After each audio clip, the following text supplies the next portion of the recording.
สวัสดีค่ะพ่อแม่พี่น้องสวัสดีFCทุกท่านเนาะค่ะกลับมาพบมาพอกับเจตาพารวยคือเก่าค่ะในทางช่อง YouTube คลิปนี้เจตาก็จะว่างแนวทางของลาวพัฒนาค่ะจะมี3เซียนดังค่ะ3เซียนดังเลขล็อกโฟกัสรับวงในไทยมักหวยค่ะเลขล็อกโฟกัสประวัติเพิ่นค่ะเห็นอยู่นี่ประวัติเพิ่นเนาะมาเบิ่งกัน685ค่ะ3ตัวบนรูดไปค่ะพี่น้อง3ตัวบน96วิ่งรูด2ตัวเบิ้ลค่ะ3ตัวให้เบิ่งอีก1งวดเนาะค่ะ2งวดเจตาให้เบิ่งเลขล็อกโฟกัสเพิ่นหลุดไปเนาะพี่น้องกราบขอโทษขออภัยหลุดก็คือหลุดเนาะค่ะหลุดคือหลุดกราบขออภัย FC ทุกท่านเนาะ FC เลขล็อกโฟกัสFC เพิ่นก็หลายอยู่ค่ะเข้ามาติดตามรับชมเข้ามาเลขล็อกโฟกัสหลุดไป2งวดติดเนาะจับคู่ไม่เดินไม่เข้ากราบขอโทษขออภัย FC หลายๆค่ะมาลุ้นใหม่ไปต่อวันที่23ค่ะวันที่23ไปใหม่วิ่งรูดเพิ่นให้มาค่ะล็อกโฟกัสวิ่งรูด5กับ1ค่ะ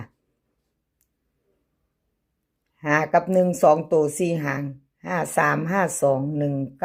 18เบิ้ลค่ะ5511 3ตัว3หาง119 152 553ค่ะวิ่งรูดเพิ่นเด่นทอกันเด่นเท่ากัน5กับ1 2ตัวค่ะ2หางเพิ่นเน้นให้52กับ19ค่ะ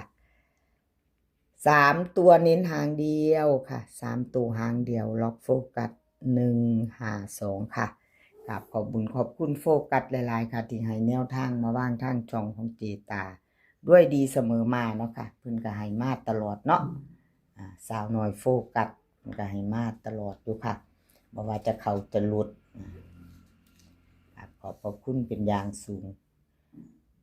แคปหน้าจอค่ะใครจะไปต่อกับเลขล็อกโฟกัสค่ะ FC ล็อกโฟกัสแคปหน้าจอแล้วไปต่อเนาะค่ะเลขทุกตัวเอามาวางเพื่อเป็นแนวทางโปรดใช้วิจารณญาณในการรับชมเป็นอย่างสูงเนาะค่ะเป็นเพียงแนวทางหลุดไปก็กราบขอโทษขออภัยเนาะค่ะไปต่อค่ะไปต่อ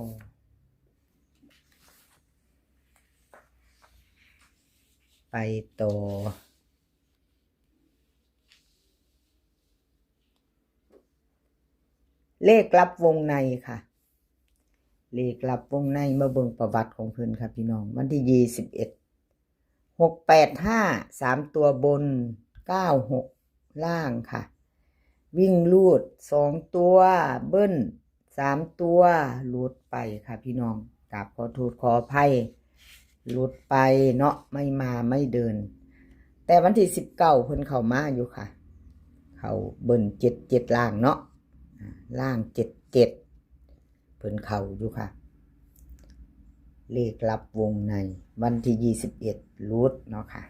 มาไปต่อวันที่23ค่ะไปไม่ไปต่อแคปหน้าจอไว้ไปพิจารณา FC เลขลับวงในเนาะค่ะอะไรก็ไม่แน่นอนเนาะค่ะพี่น้องเกิดขึ้นได้2ตัว3ตัวมีเขามีหลุดเนาะค่ะเป็นเพียงแนวทางเนาะมีเขามีหลุดกราบขอโทษขออภัยหลายๆเลขลับวงในค่ะลาวพัฒนาวิ่งรูดค่ะเพิ่นให้มา8กับ3ตัว2ตัวค่ะ4หาง2ตัว4หาง81 80 35 34ค่ะเบิ้ล88กับ33 3ตัว3หางค่ะ835 380 334ค่ะวิ่งรูดเด่นทอกันเด้อค่ะ8กับ3เด่นเท่ากันวงกลม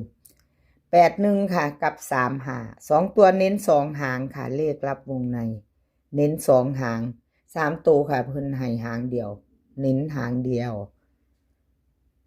835ใครจะไปต่อกับเลขลับวงในก็แคปหน้าจอไว้เนาะค่ะแคปหน้าจอไว้เอาไปพิจารณาพี่น้องมือใหม่วันใหม่เนาะเป็นวันศุกร์เอาที่ชอบ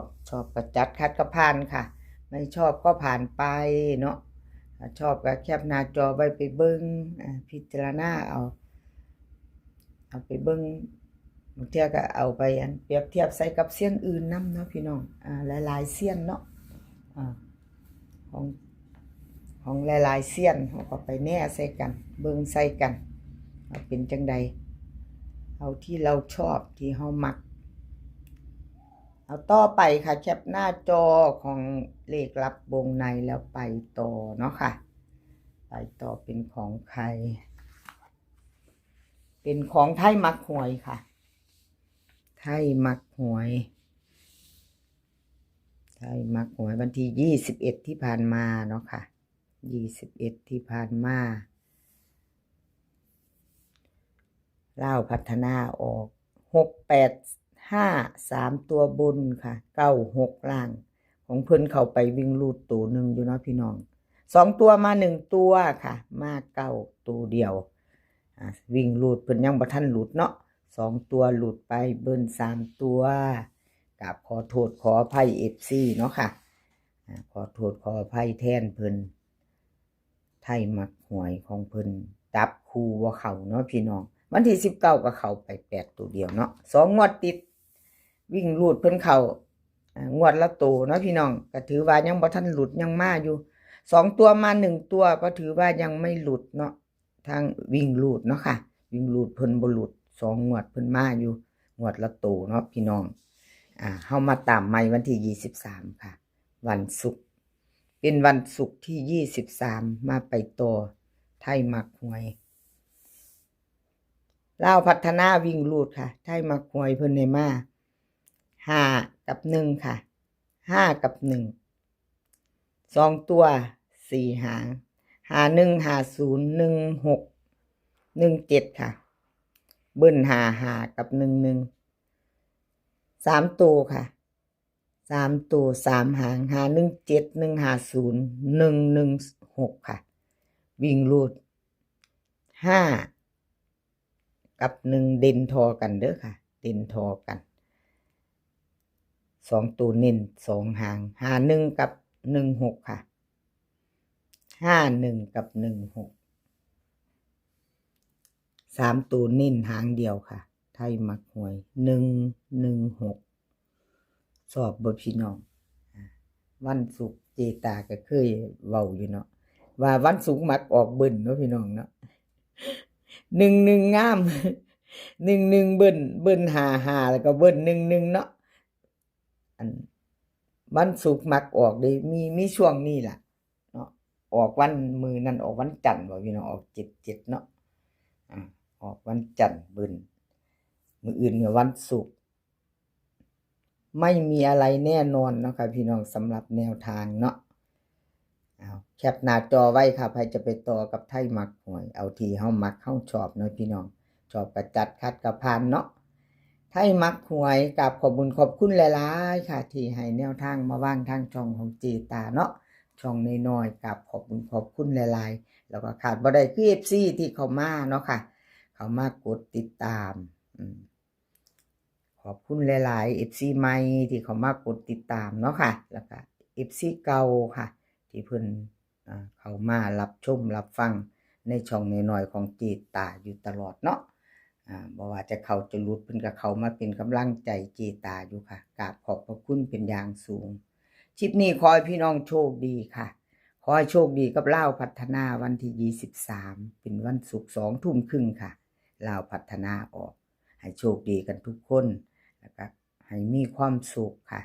ขอให้มีความสุขขอให้สุขภาพร่างกายแข็งแรงค่ะสุขภาพย่อมมาก่อนเสมอสุขภาพให้ดูแลกันเนาะพี่น้องเดินทางไปไสก็ขอให้ปลอดภัยค่ะ เดินทางไปขอให้มีโชคกลับมาก็ขอให้มีชัยคลิปหน้าพ่อกันไหมค่ะคลิปนี้ก็สวัสดีค่ะ